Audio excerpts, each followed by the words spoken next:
Hello students, today in this particular video we will be discussing or we will be studying about a new unit which is solid state. This is the first unit of your second PUC syllabus in chemistry, which is solid state. So before we start with this, it's such an interesting unit and I'm sure that you will be loving this unit for sure. The thing is that when we speak about solid state, let's have some introduction or why actually this particular unit has been included under your second PU syllabus, where we say that we study the basic concepts whichever is required for the further studies. Yes. See, when I say solid state, many things you can give n number of examples. You can go on, keep on giving examples related to the solid state. Say for example, let me tell you some important areas which really makes us think that yes, solid state is such an important area, or it's such an important physical state which we really have to study about.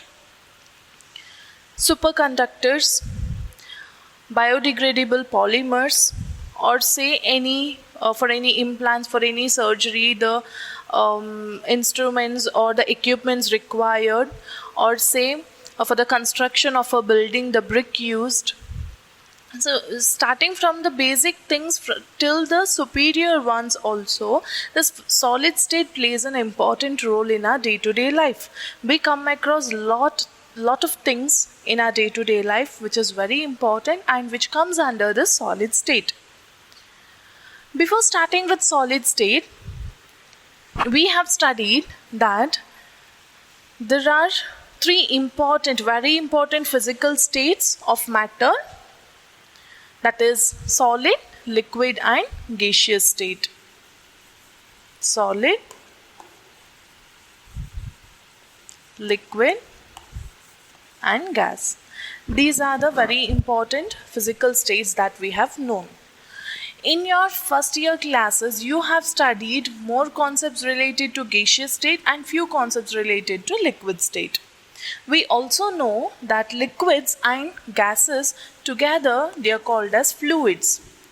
Why they are called as fluids? Because fluids are those which has the ability to flow. Since they have the ability to flow, liquids and gases together, they constitute or they are called as fluids. Yes. What about solids then? We have studied enough about gaseous state, about liquid state as well.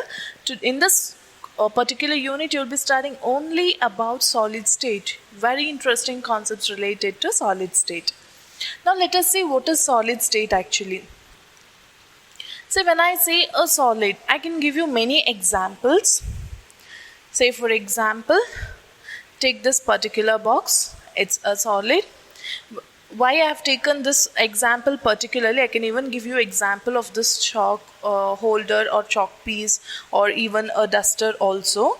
Why I have actually taken example of this box is because we will be studying some features related to this particular figure, and that is why I have taken this as an example. Say this is a solid. Even this is a solid. There are many examples I can go on giving. This is sponge is also a solid, but the thing is that it can be compressed. It is considered as a solid. If you ask a question usually in the class that whether sponge is a solid or not, we can press it. See, it is called as a solid because unless and until you apply a force on it, it remains in its solid state. Isn't it? It has a definite shape and definite volume, and that is why this is also an example of solid. I'll not go on extending the examples of solids, however you know about it. Let's study some important characteristics of this solid state. When we study the important characteristics of solid state, characteristics of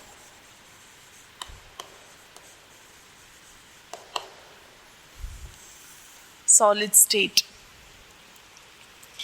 Okay, why are we studying about solid state now? What is the importance of knowing? Briefly, let me tell you what are the concepts that you're going to study in this unit. In this unit, you will be studying some classification of solids, the main classification of solids. Further, we will be studying only about crystalline solids in this unit mainly. And there again, about crystalline solids, you will study the different classifications. You will study how the atoms or molecules are arranged in a solid, say a lattice we call. I will explain about it.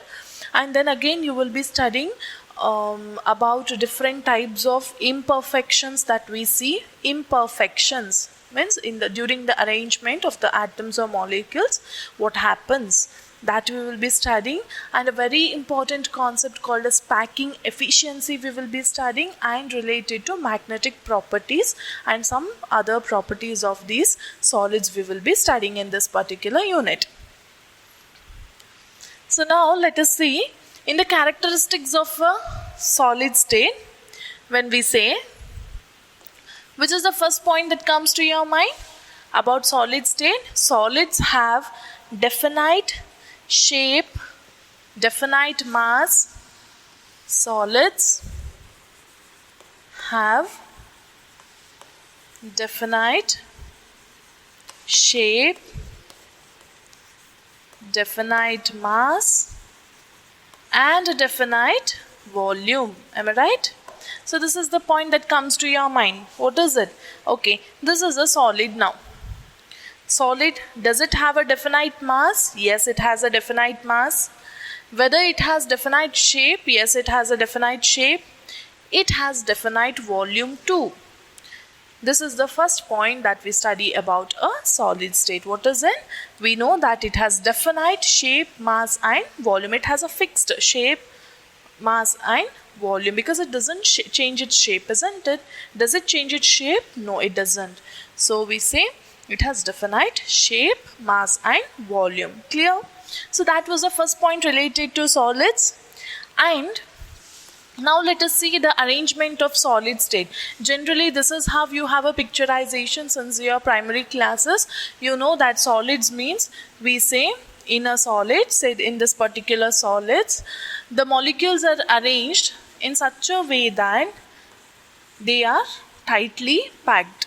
Am I right? This is what we have studied related to solids, that the molecules or atoms are closely packed. They are tightly packed. Whereas in liquids and gases, we say that the molecules have spaces between them. Because of that, they have ability to flow, liquids as well as gases. Gases are free to move, the molecules are free to move. Here, what do you see? This is one particular molecule and this is a neighboring molecule now. If you consider the distance between these two molecules, whether you can see any distance between these two molecules, the intermolecular means between the molecules, the intermolecular distances are short. What is it? The next point about solids is the intermolecular distances are short. Yeah, what happens? Okay, in gaseous state, when you were studying, that is states of matter unit you had, you were studying the concept related, you were studying the parameters, say factors that affect the physical state. That is, one was intermolecular forces and other one was thermal energy. We know if the intermolecular forces are strong, the molecules are close to each other. Am I right? If the intermolecular forces are strong, that means one molecule of it attracting the other molecule closely, then it forms solid state. What does it mean? Here the force of attraction between the two molecules, that means neighboring molecules, are very strong and hence it has formed a solid state. So the next point which we need to note is intermolecular forces are strong. strong. Clear? Intermolecular forces are strong here. Clear? Now what is it about intermolecular distances are short? There is one more factor which tells about this intermolecular distances, thermal energy. Do you remember? What is it about thermal energy? Thermal energy is energy related to the motion of molecules, say related to kinetic energy. When thermal energy increases, the molecules will move away. Yeah? If the thermal energy is less, the molecules come closer. If the heat is less, if the motion is less, then the molecules will be close to each other. If you start heating it, the molecule will start moving away. So thermal energy always tries to keep the molecules away, whereas intermolecular forces tries to bring the molecules closer. Remember this point. So based on that, we can say intermolecular distances are short. Why intermolecular distances are short? Because thermal energy is less there. Intermolecular forces are strong. Which intermolecular forces are strong? Intermolecular forces of attraction are strong here. Hope it is clear. So these points are clear to you? Yes. Next point which we know, okay, I'll try to press this now. Can I press this? Can I compress this? No. Solids are incompressible and they are rigid. What is it? Solids are incompressible. You cannot compress it. And rigid. And rigid. This is again one more important point related to the solid state. And the next point which we have to know is, see here, the molecules or in the solid state, they have a fixed position. Now can you say that the molecules in this particular solid is moving? The molecules, whether the molecules in this particular solid has a fixed position? Yes, it has fixed position. Inside this, during the arrangement, the molecules are fixed. It has fixed position and they can oscillate in their own position, in the sense wherever the molecule is fixed inside this, the molecules can oscillate in its own position. But the position is fixed, but it can oscillate within its given space. Okay, it can oscillate about their mean positions. That means if there is one molecule arranged this way, one molecule arranged this way closely, that means they can oscillate a little bit in the given space, but it doesn't move freely. That's the point. So what is it? The molecules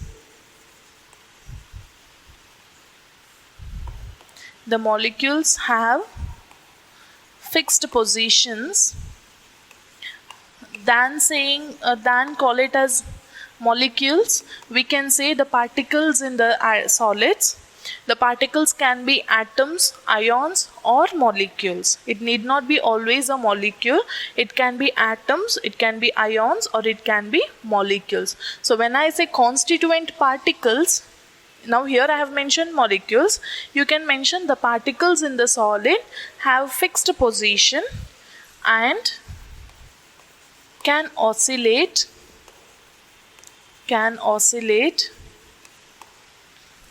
about their mean positions.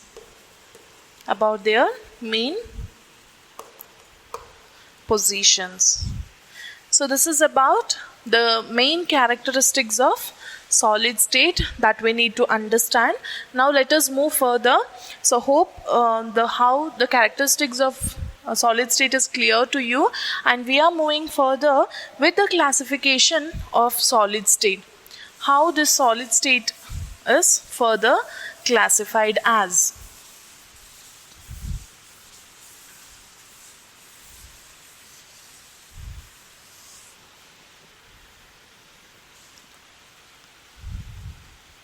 Solid state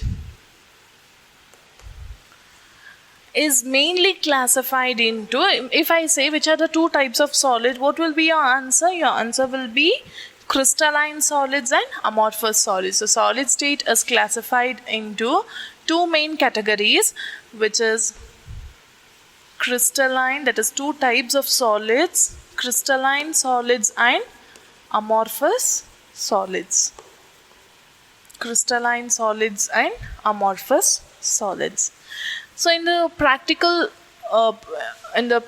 classes, you might have observed when you have to check out whether it is a crystalline or amorphous, you check out whether it has sharp edges. If it has sharp edges, then you say it is crystalline. If it is a finely powdered form, we say it is amorphous. Say chalk powder, we say it is amorphous. Same way if we take salt, say common salt, sodium chloride. Sodium chloride, if you just touch it, you can feel the crystal structure there, sharp edges. So which means it is crystalline. So how do we classify this crystalline and amorphous solids? So there are some general properties related to these, which will be explaining us how to distinguish between crystalline and amorphous solids. So just make a column, students. This is very important. However, as we study this, number of questions can be asked from this part. One by one, I'll be explaining what it is. Here, in the first column, we write property. In the second one, crystalline. That means the property of crystalline solids, how it is, we will be explaining. And then it is about amorphous solid here. Amorphous solid here. Clear? Now first we will study one by one property. So the first property that we will be studying is about the shape. Let us see how the shape is in the case of crystalline solids and in the case of amorphous solids. In the case of crystalline solids, see, first I will give you some example and then you can remember that in the case of crystalline and amorphous solid. Say sodium chloride is an example for crystalline solid, and for amorphous solid you can take example of plastics or you can take example of glass also. Here you can take for crystalline sodium chloride, or some metals also you can take as example, say silver, copper, any. Now when I say crystalline, keep any example in your mind and tell me what about the shape of crystalline solids. Crystalline solids have definite geometrical shape. What is it?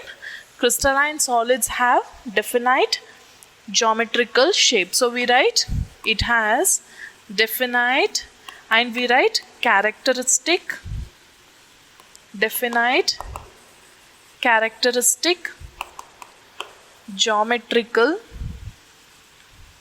shape. Isn't it? So if I take the powder, and then if I ask you to check out, for example, see, I have chalk powder here, and if I consider any solid, say I'm showing you a duster. What about the shape of the duster? It has a characteristic geometrical shape, whereas this powder you check out, it is again a solid form, but whether it has a definite characteristic shape, here the powder, it does not have a definite characteristic shape. So we say that amorphous solids have irregular shape. So this is the first classification, first distinguishing, that is distinction between crystalline and amorphous solid. The question can be like, distinguish between crystalline and amorphous solids based on their properties. Sometimes they will mention you the properties and ask you to distinguish. Sometimes they will just ask you to distinguish. So any 2 or 3 properties you need to explain here. Next property we see melting point.